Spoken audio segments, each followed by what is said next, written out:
Prim Siripipat alongside ESPN golf analyst Billy Kratzert. Well, listen, you ever take a couple weeks off from something and feel rusty when you come back? It happens, right? Well, imagine being off for 522 days. That's how long it's been since Tiger Woods played a PGA Tour event. And Billy, just explain, what is the significance of not just this tournament for Tiger, but today?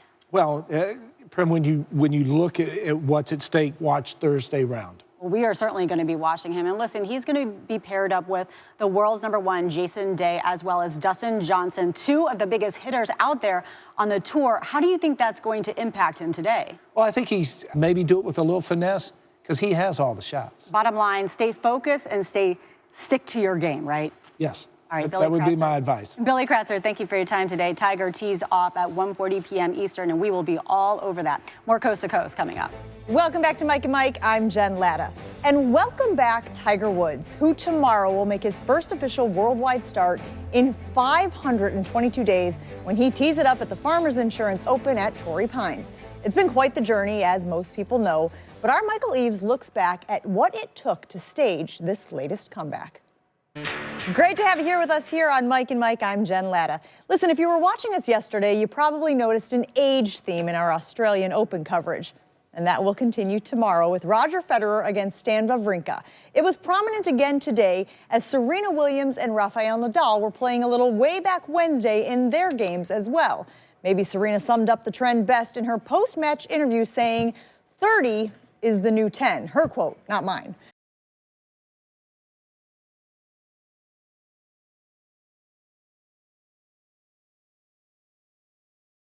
Reflect on it, and it's a true credit to the guys that we have in the locker room and our leader and Coach Zim, and the fact that we won 8 games, and you look back at 3, maybe 4 games that we should have won that we blew late. I mean, and that says something, that as long as you've played sports, that you've never had a season like this.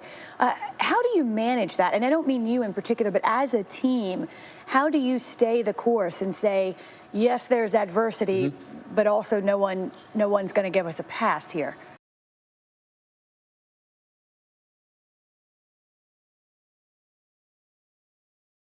Started 5-0, then finished the season 8-8. I know that probably sounds familiar. Very familiar. That's what we saw from the Vikings this year. So now the Falcons are Super Bowl bound. Is there any reason we can't see a turnaround like that for Minnesota? Problem to have. You're also at a crossroads, or the team is anyway, when it comes to Adrian Peterson.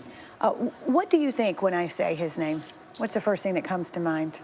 Not at all. And I know he wants to finish his career in Minnesota, and we want him to finish his career in Minnesota. So I'm just going to pretend he didn't say that. I know AP might want to see him in his Giants uniform, but we're going to try to keep him in a Vikings uniform. Okay, I think you're probably not alone in that hope. Let's talk about Super Bowl 51 for just a minute. 2 teams still standing.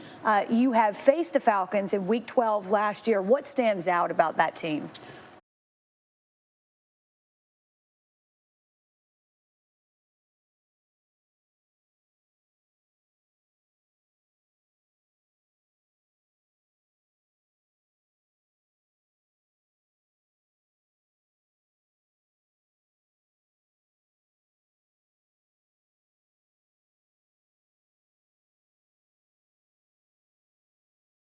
It's not just their best friend standing across from them.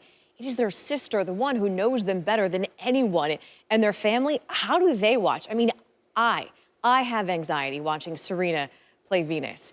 And in a few hours, they will meet again for the 9th time in a Grand Slam final. At some point, you do have to wonder, how long will the Williams sisters and their individual greatness continue to give us goosebumps together? Here's Tom Rinaldi.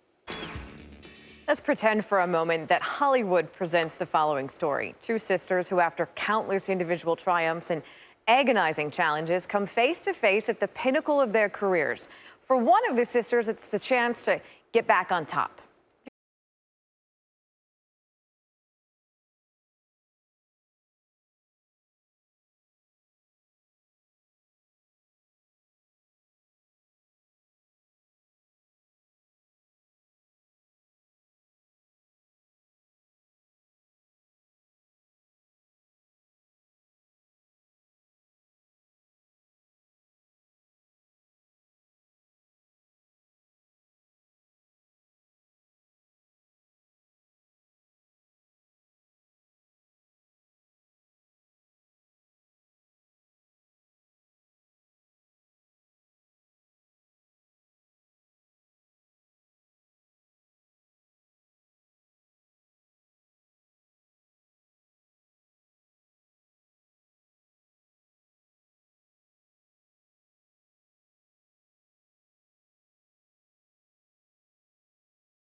A lot like Aaron Rodgers this week, minus a prolific arm or MVP stature or a Super Bowl win. But we share this. We're both under the weather, and he's likely going to perform better than I am. Saying he's doing the typical fluids and rest thing. But there has been no stopping his Packers since his 2016 mantra was revealed, run the table. And while that does take a total team effort, as Ed Werder reports, the burden has been on the shoulders and the arm of one man.